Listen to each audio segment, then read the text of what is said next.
c'est absolument urgent de remédier à la précarité énergétique parce que c'est un fléau qui est à la fois social, environnemental et sanitaire. C'est une bombe à retardement en fait, la précarité énergétique. Et donc il faut absolument répondre à cela, trouver des solutions, et c'est ce qu'on a voulu faire en créant cette alliance avec 70 acteurs du territoire, avec d'autres collectivités, avec l'État qui nous aide quand il le peut. Mais c'est un enjeu qui est pour nous un enjeu majeur, qui est exemplaire, et on doit être exemplaire à ce sujet-là. Parc social qui est dégradé, et donc il faut rénover en fait massivement ce parc social. Et on voit bien que selon les bailleurs sociaux, c'est un peu différent. Il y en a qui sont exemplaires, qui travaillent très bien, mais on voit qu'il y a des ménages qui malheureusement à Marseille payent des fois plus de charges énergétiques que leur loyer. Vraiment, ça existe. Ça m'a été démontré. Et donc, parce qu'on met chez eux des grille-pains, vous voyez, et donc il faut travailler là-dessus sur le parc social, il faut travailler sur les grandes copros dégradées, et il y en a beaucoup à Marseille, et pas qu'au Chartreux, et donc il faut travailler sur... Vous en avez là en tête? Les grandes copros, oui, il y en a, des copros Calisté, vous voyez par exemple, Calisté c'est une copro, et c'est extrêmement dans un état qui est dégradé structurellement, mais dégradé également au niveau énergétique. Et donc, il faut absolument prioriser ça, parce qu'en fait, c'est des personnes pauvres qui vivent dans ces logements, qui sont locataires, et il faut rénover. Et pour ça, on s'appuie sur l'ALEC, on accompagne l'Agence locale énergie-climat pour entamer ces travaux de rénovation des grandes copros dégradées, parce que ça concerne beaucoup de monde. Et puis, on accompagne également les syndics. Les syndics, en fait, qui ont un rôle majeur en fait, à faire. On leur amène une expertise en matière de rénovation thermique des logements. Et ça aussi, c'est important, parce que c'est eux souvent qui sont en lien avec les copros qui peuvent engager les travaux. Comment ça, en fait, on voit bien, on a malheureusement 5 millions en France de logements qui sont des passoires thermiques.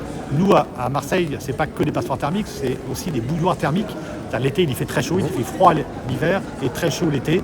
Et donc, l'enjeu, c'est vraiment celui-là, en fait, celui de rénover massivement, d'accompagner socialement, de repérer les ménages en précarité et de faire en sorte de former également des professionnels qui soient à même de faire ces travaux. Et donc, vas-y, allez-y.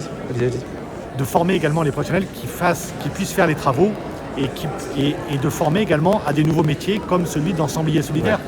Des personnes qui vont aller sur le territoire, qui vont repérer les ménages en situation de précarité, qui vont orienter vers les dispositifs qui existent et qui souvent sont compliqués pour les gens. Il y a ma prime rénov', mais est-ce que j'ai le droit aussi à ça? Donc voilà, l'ensemblier solidaire, il va permettre d'orienter, de trouver toutes les aides dont a le droit la personne concernée, et ça c'est essentiel. C'est environ 12% qui vivent en précarité énergétique, mais ça ne concerne que le froid. Ouais. Et donc en fait, en PACA, ce qu'on sait, c'est qu'il y a 60% des ménages qui ont très chaud l'été. Et donc on voit qu'il y a un effort à faire. Si on fait une moyenne entre les deux, on a au moins un quart des ménages qui vivent dans des logements qui doivent être rénovés, en fait, très clairement. Et pour ça, et en plus, parmi ce quart de logements à rénover, il y a beaucoup de personnes qui ont des difficultés à se chauffer ou à rafraîchir le logement l'été. Et donc, il faut éviter qu'ils fassent des bêtises, comme mettre une clim, etc. Et donc, il faut vraiment travailler sur une approche globale, en fait, qui va à la fois de la médiation sociale, de l'aide sociale, à la formation des personnes, des artisans notamment, jusqu'à l'aide aux travaux en fait, et l'obligation pour les propriétaires à rénover.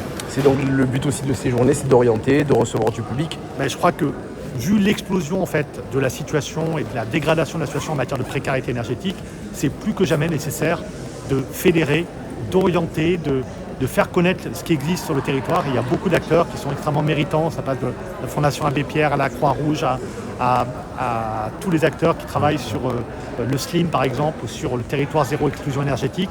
C'est essentiel de faire connaître ces dispositifs, de valoriser cela et de porter des revendications comme la fin des coupures d'électricité et comme le fait qu'on puisse développer le chèque énergie qui est un point essentiel.